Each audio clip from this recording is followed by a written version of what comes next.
Carla nagsumbong kay Kalingap Rab. At Papa Joms nagulat rin sa kanyang nalaman.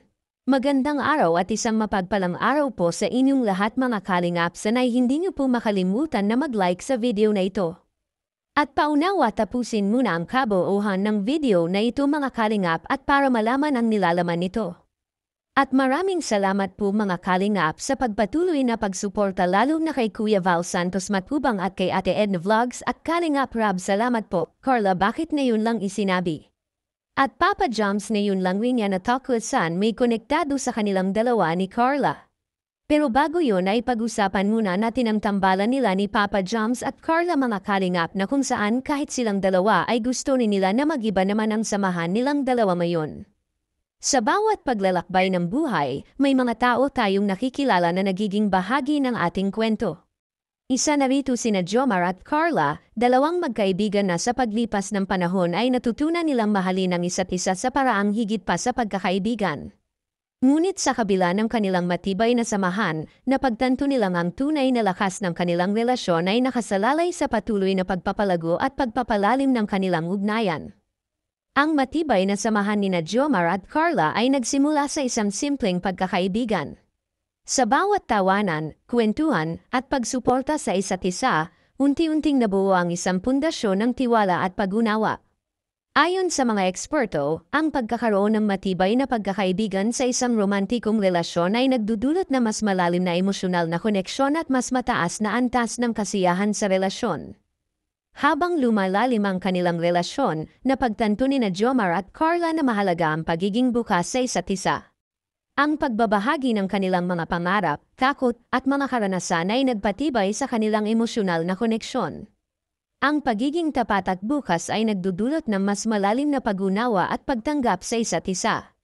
Sa bawat relasyon, mahalaga ang komunikasyon.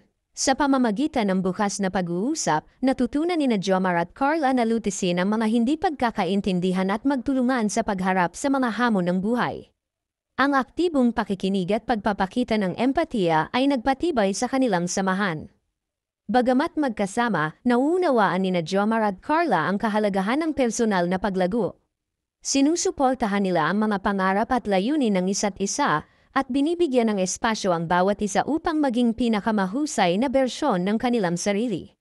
Ang ganitong pag-uugali ay nagdudulot ng mas matibay na relasyon na hindi nakabatay lamang sa pagiging magkasama, kundi sa mutual na paggalang at suporta. Upang mapanatili at mapalago ang kanilang relasyon, nagsimula sina Jomar at Carla ng mga tradisyon at ritual na magkasama nilang ginagawa. Mula sa simpleng pag-inom ng kape tuwing umaga hanggang sa mga espesyal na okasyon na kanilang ipinagdiriwang, ang mga ito ay nagbigay ng mga pagkakataon upang muling magtagpo ang kanilang mga puso at isipan. Ang kwento nina Jomar at Carla ay isang patunay na ang tunay na pagmamahal ay hindi natatapos sa pagkakaroon ng romantikong relasyon. Ang matibay na samahan ay bunga ng patuloy na pagpapalago ng pagkakaibigan, emosyonal na koneksyon, komunikasyon, at suporta sa personal na paglago. Sa pamamagitan ng mga ito, natutunan nilang patibayin ang kanilang relasyon at gawing mas matibay ang kanilang samahan, hindi lamang bilang magkasama, kundi bilang magkaibigan at magkasama sa buhay. Lang tayo, walang nagbago, nagkaroon ng label.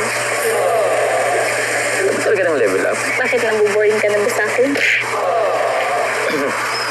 Hindi naman siya nabuboring. Pero, what if, yun nga, level up tayo. Gusto mo ng level up? Tara, dun tayo. Saan tayo? Grabe, ano kayong level up? Ha? Anong level up siya, sabi mo?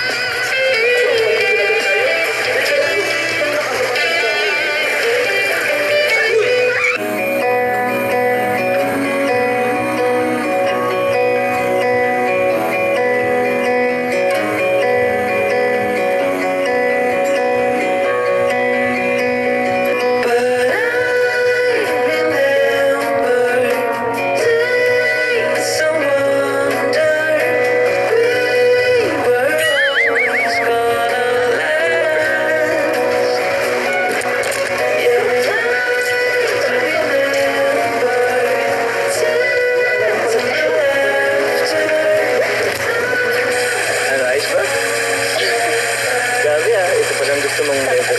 Ha? Nalulunod na ako. Eh, kasi gusto mo kasi level up eh. Abot mo ba? Hindi. O, sige. Ano ka na sa akin? Tag ka na lang sa akin. Hindi mo kasi abot ay. Pero kitang papa dito. Hindi na ako ang joke ah. Ano ka sa ano ko? Sa pa ako? Yan o. Yan. Labot ka. Yan. Taas na.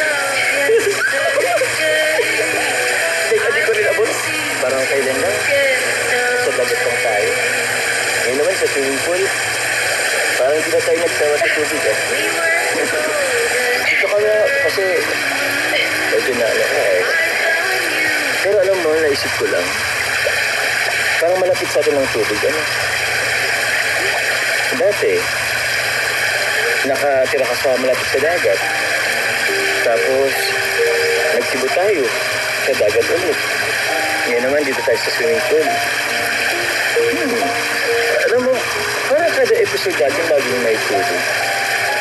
Naisip ko tuloy, what if kinasal tayo sa beach? Beach wedding. Alam mo ba na mangarap ko din yan? Pangarap ko din yung beach wedding. Parang sa'yo yun ah. Tapos akong tanong, kailan kaya yun? Sana tayo pa nun. Ano sana tayo pa nun? Grabe ka naman. Alam mo, ang negatibo talaga kahit kailan. Parang ayaw mo naman ako maging future husband ko ay. Nagbago naman ako kahit konti. Oh? Baka may ano ako. Baka may ano? Wala ako. Akala ko baka na. Yan, nahirapan ka ba? Hindi mo abot? O sige, trip tayo. Yun. Abot mo na ba? Hindi pa? Hindi pa?